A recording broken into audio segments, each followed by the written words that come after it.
کہ ایک پولیس اہلکار نے اسلام آباد سے جاری بیان میں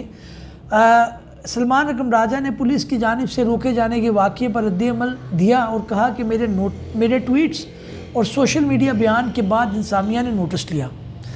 انہوں نے مزید کہا کہ میرے بیان کے بعد پولیس کا گھیرا ہٹایا گیا، انتظامیہ کی ایکشن کے بعد تجویز کنندہ جانچ پڑتال کے عمل میں شریک ہو سکے۔ سپریم کورٹ کے سینئر وکیل نے یہ بھی کہا کہ درست کام کرنے کی ہمت پیدا کرنے پر انتظامیہ کا مشکور ہوں۔ ان کا کہنا تھا کہ مجھے روکنے والے پولیس اہلکاروں نے اچانک نم آنکھوں سے مجھے گلے لگایا اور سرگوشی میں بتایا کہ ہم سب شکار ہیں۔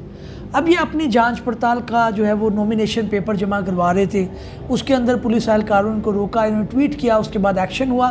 لیکن ایک اس ٹائم جو بہت اچھا کردار ادا کر رہے ہیں، جتنا اپریشیٹ کیا جائے اتنا کم ہے بہرحال، لیکن اس کے باوجود ہمیں دیکھنا پڑے گا کہ جو ہے وہ اچھی ایک بات ہے۔ اچھا جی، منظور پشتین ہے، یہ جو ہے جن کے اوپر 2 مقدمات میں ضمانت منظور ہو گئی ہے۔ یہ خبر یہ ہے کہ اسلام آباد کی دہشت گردی کی عدالت نے پشتون تحفظ موومنٹ کے مرکزی رہنما منظور پشتین کی ضمانت منظور کر لی۔ بڑا ضروری ہے کہ آپ کے معاشرے کے اندر اختلاف رہے، آپ کے ایڈورسری آپ کے ساتھ رہے، ملک کس طرح سے آگے بڑھتا ہے۔ ہم ایک ایوولوشنری پروسیس سے آگے چل رہے ہیں، تو کوئی بات نہیں، ابھی پکڑے جا رہے ہیں لوگ، کل چھوٹ جائیں گے، کل کوئی دوسرا آ جائے گا، لیکن عمل جاری رہنا چاہیے۔ ہم جو ہے وہ مقتدر حلقوں کو کنونس کرنے میں کامیاب ہو سکتے ہیں اگر ہم اپنی پیسفل پروٹیسٹ اور پیسفل سٹرگل جاری رکھیں، انتشار سے بچیں بس۔ اچھا جی، احد چیمہ صاحب کو اگلی خبر ہے کہ جناب عہدے سے ہٹانے کا نوٹیفیکیشن رات کو جاری ہو گیا ہے سیکٹری اسٹیبلشمنٹ ڈویژن۔ یہ کیا خبر ہے جی جناب؟ احد چیمہ کیونکہ نون لیگ کے ساتھ یہ منسلک رہے ہیں، یہ پی ڈی ایم کی گورنمنٹ میں بھی ایڈوائزر تھی، ان کو جو ہے وہ انٹرم گورنمنٹ کے اندر یا نگراں گورنمنٹ کے اندر ایڈوائزر لگا دیا گیا تھا۔ الیکشن کمیشن آف پاکستان کے کہا کہ جناب اس کو ہٹا دیں، وہ اس کا نوٹیفیکیشن جاری ہو گیا ہے، لیکن جو اپنا اسلام آباد کے اندر جو ہے وہ ڈی آئی جی اور دوسرے جو ان کے 2 افسران ہیں ان کو بھی ہٹانے کا کیا کہا گیا تھا، لیکن ان کے متعلق ابھی پینل بن رہا ہے، ابھی وہ معاملہ چلے گا، اس کے اندر دیکھیں گے کیا بات ہے۔ سونے کی قیمت جناب کتنا اضافہ ہوا ہے آج وہ بھی دیکھ لیتے ہیں۔ ملک میں سونے کی قیمت میں فی تولہ جو ہے وہ قیمت پہ 300 روپے کا اضافہ ہو چکا ہے، یہ بھی اب اچھی خوشائند بات ہے۔ سندھ سے ایک خبر ہے کہ سندھ ہائی کورٹ نے کاغذات نامزدگی واپس لینے کے لیے پی ٹی آئی رہنما فردوس شمیم نقوی پر دباؤ ڈالنے کے خلاف درخواست کی سماعت کرتے ہوئے درخواست گزار کے گھر کو سب جیل قرار دینے کا حکم محکمہ داخلہ سندھ کا نوٹیفیکیشن معطل کر دیا کہ گھر کو سب جیل بنا دیے۔ انہوں نے کہا جناب میں نومینیشن پیپر جمع کرا رہا ہوں پی ٹی آئی کی طرف سے، میرا ظاہر ہے میں نے الیکشن لڑنا ہے، تو میرے گھر کو سب جیل بنا دیا گیا ہے۔ ظاہر ہے جی، اب ظاہر ہے گورنمنٹ جو ہے وہ پریشرز کے اندر معاملات کر رہی ہے، لیکن الیکشن لڑنے دینا چاہیے، عوام کو دیکھنا چاہیے، عوام خود بھی فیصلہ کرے کہ کیا اچھا ہے کیا برا ہے، کیونکہ بہت سارے لوگ یہ سوچتے ہیں کہ پی ٹی آئی نے کچھ اقدامات بڑے غلط کیے ہیں اور شاید وہ اس وقت نہ ہوں۔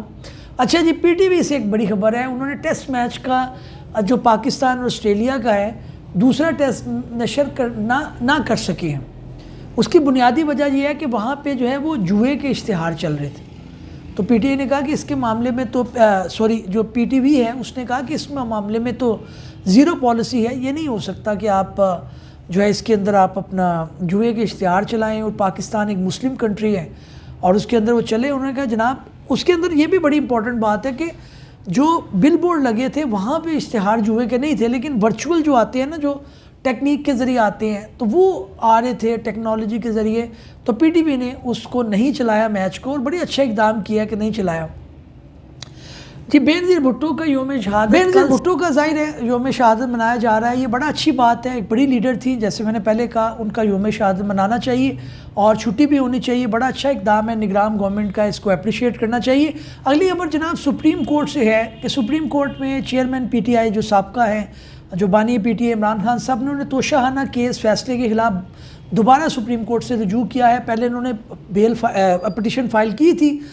جو سزا ہوئی ہے اسلام آباد ہائی کورٹ سے اور نیچے جو ہے وہ ٹرائل کورٹ سے، اس کو انہوں نے چیلنج کیا تھا، اس کو بہرحال ابھی جو ہے اس کے اعتراض لگے، کچھ اعتراضات لگے رجسٹرار کی طرف سے، جس کو دوبارہ چیلنج کر دیا گیا اور اب یہ دوبارہ سماعت کے لیے مقرر ہوگی۔ کورٹ ماشاءاللہ کھڑے ہیں، اپنا اچھا کام کر رہے ہیں، سپریم کورٹ، ہائی کورٹ، اور ملک کسی وجہ سے آگے چلے گا۔ اداروں کو اپنی اپنی حدود میں کام کرنا چاہیے۔ اگلی بات یہ ہے جناب کہ چیئرمین پی ٹی آئی جو ہیں موجودہ گوہر صاحب، بیرسٹر گوہر خان، انہوں نے کہا کہ جناب حتمی فیصلہ بھی بلے کے حق میں آئے گا، لیکن ظاہر ہے ابھی اس کو دیکھنا ہے کہ اس کے اندر قانون کیا کہہ رہا ہے۔ اگلی خبر جناب ملتان ہائی کورٹ سے ہے۔ سابق وفاقی وزیر اور تحریک انصاف کی سینئر رہنما زرتار گج کے کاغذات نامزدگی کے متعلق درخواست مسترد کر دی گئی، کیونکہ کورٹ نے ان کو سالتاً بلایا تھا، وہ حاضر نہیں ہوئی، کورٹ نے ان کو ریجیکٹ کر دیا۔ اب وہ اس کو سپریم کورٹ میں فائل کریں گی۔ ان کا یہ کہنا ہے کہ جناب مجھے سالتاً اس وجہ سے بلایا جا رہا ہے آج خود کہ میں خود آؤں تاکہ مجھے اریسٹ کر لیا جائے، تو میں نہیں آؤں گی، میں اس کو سپریم کورٹ میں چیلنج کروں گی۔